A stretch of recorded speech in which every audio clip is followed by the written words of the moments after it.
अधूरी जानकारी हानिकारक होती है। ये जो ब्रांच होती है ना, वो कस्टमर को पोपट समझती है। आजकल स्मार्टफोन में आ रहा है ना HDR, Dolby vision, HDR10 plus.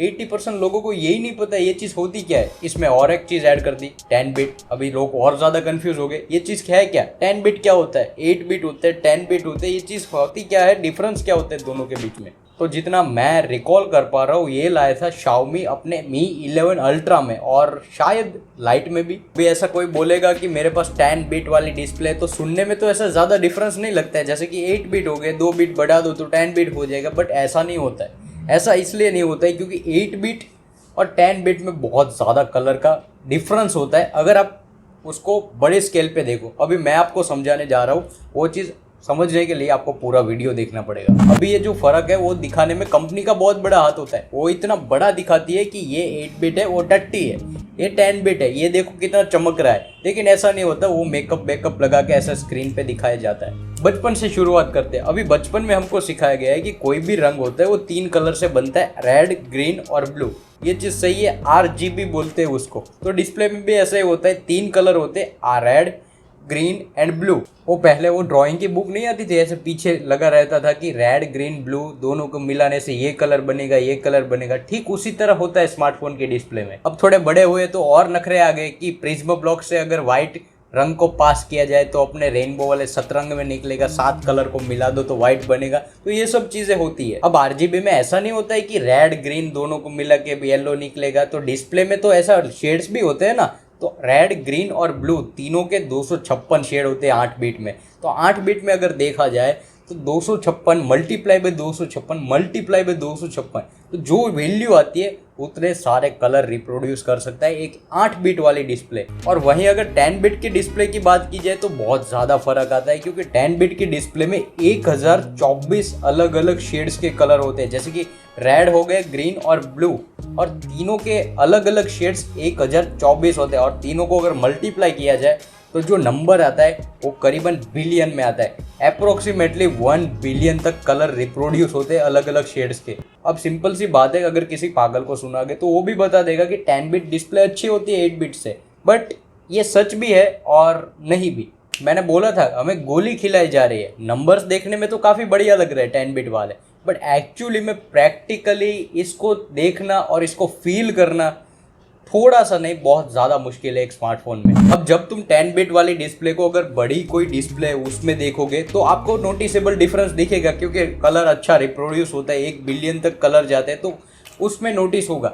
But अगर छोटी डिस्प्ले में देख रहे हो तो इतना खास फर्क नहीं आएगा, और वो भी स्मार्टफोन की डिस्प्ले में, क्योंकि वो जो कलर की एक्यूरेसी होती है उसका ब्लेंडिंग होता है, बैंडिंग बोल सकते हो आप, जो कि ये कंपनीज बहुत ज़्यादा इस्तेमाल करती है इस शब्द को। तो वो विजिबल डिफरेंस नहीं लगेगा, क्योंकि छोटी स्क्रीन में कुछ दिखता ही नहीं है। ये खासकर उन लोगों के लिए बना होता है जो एडिटिंग करते हैं, कुछ ऐसा वीडियो वाला प्रोडक्शन वाला काम करते हैं। तो उनको क्या कलर ग्रेडिंग में ऐसे एक्यूरेट कलर चाहिए, क्योंकि छोटे छोटे वैल्यूज़ को सेटिंग में लाना होता है, तो उनके लिए ये काफ़ी अच्छी है। But as a common user हमारे लिए शायद ये डिस्प्ले ऐसे खास डिफरेंस नहीं लाती है, बट एक्चुअली में ये अच्छी तो है 8 बिट से। अब यही चीज़ का ब्रांड फ़ायदा उठाती है, वो खाती है मेंटोस और फिर करती है मार्केटिंग। वो ऐसा दिखाती है कि 10 बिट हमारी जो डिस्प्ले वो एक्स्ट्रा ऑर्डिनरी है, वो इतना खास है कि ऐसे कलर रिप्रोड्यूस करेगा जो आपके 8 बिट वाली डिस्प्ले नहीं कर सकते। बट ये काफ़ी हद तक गलत है एज अ प्रैक्टिकल यूज़र मैं बता रहा हूँ। वो होता है ना कि मैगी के पैकेट में लिखा रहता है 2 मिनट्स नूडल्स, बट 2 मिनट में बनती ही नहीं है, वो कच्ची रहती है, तो 5 मिनट तो कम से कम लगता है। तो यही सेम चीज़ रहती है। ये डिस्प्ले 10 बिट वाली वो इतने अच्छे से कलर प्रोड्यूस तो करती है, बट इतने भी अच्छे नहीं करती है कि आप एक कॉमन यूज़र को ऐसा डिफरेंस बता सको कि ये 8 बिट वाली है और ये 10 बिट वाली है। अब ब्रांड्स भी चालू है, और एक वर्ड इसको ऐड करके बताया जाता है कि इसमें बैंडिंग नहीं होती, और जाहिर सी बात है बैंडिंग नहीं होती। तो बैंडिंग पहले समझते हैं कि क्या है। जब 2 कलर के बीच में जो लाइन होती है, जैसे कि हम होते हैं ना, कोई फोटोज ऐसे जूम करते हैं तो ऐसे पिक्सल दिखता है, ऐसे स्क्वायर वाला डब्बा दिखता है, और दूसरा लाइट होते होते जाता है, ऐसे दोनों मिल जाते हैं अगर दूर से देखे जूम किए बिना। तो ये सेम चीज़ होती है, फोटो के बीच में 2 कलर्स होते हैं, उनमें विजिबल लाइन दिखती है अगर आप 8 बिट वाला पिक्चर उठा के दे दो। बट वो चीज़ काफ़ी हद तक कम हो जाती है अगर 10 बिट वाली डिस्प्ले हो, क्योंकि उसमें 1 मिलियन कलर होते हैं, ऐसे अलग अलग वेराइटी के शेड्स होते हैं। तो ऐसा ब्लू वाला रहेगा तो हल्का हल्का हल्का जाके फिर ऑरेंज हो जाएगा, तो दूर से देखने में ऐसा मस्त मक्खन सा फीलिंग आएगा।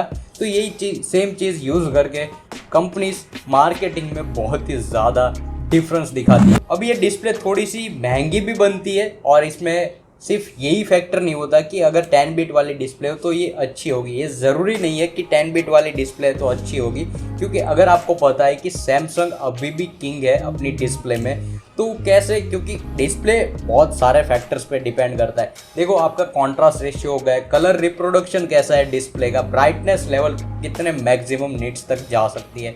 तो ये सारी चीज़ें मिला के एकजुट होते यूनिटी बन के मैटर करती है एक डिस्प्ले की क्वालिटी कैसी हो।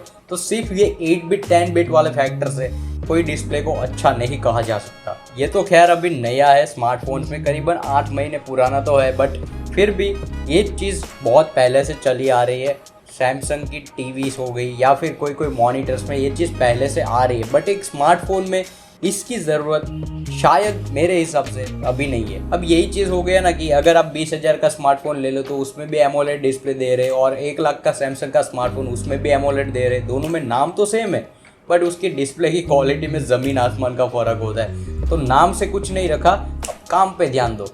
बट एक चीज़ आप काम पे नहीं ध्यान दे रहे, वो है सब्सक्राइब वाला बटन प्रेस करना। उसमें आप थोड़ा सा मन लगाओ और उसको अच्छा कर दो, ग्रे कर दो। अब मेरी मानो तो सब ट्राई करो, फिर सही चुनो, और चुनने की बारी आए तो प्रैक्टिकली जो चीज़ अच्छी दिखती है, अच्छी लगती है, वही चीज़ चूज़ करना चाहिए मेरे हिसाब से। क्योंकि अगर एप्पल के फ़ोन्स को अगर स्पेक्स में कंपेयर किया जाए तो काफ़ी हद तक डाउन रहते हैं, बट फिर भी उसकी परफॉर्मेंस काफ़ी अच्छी आती है, 3 GB रैम 4 GB रैम में भी। तो यही चीज़ है, एक्सपीरियंस मैटर करता है, वैल्यूज़ नहीं।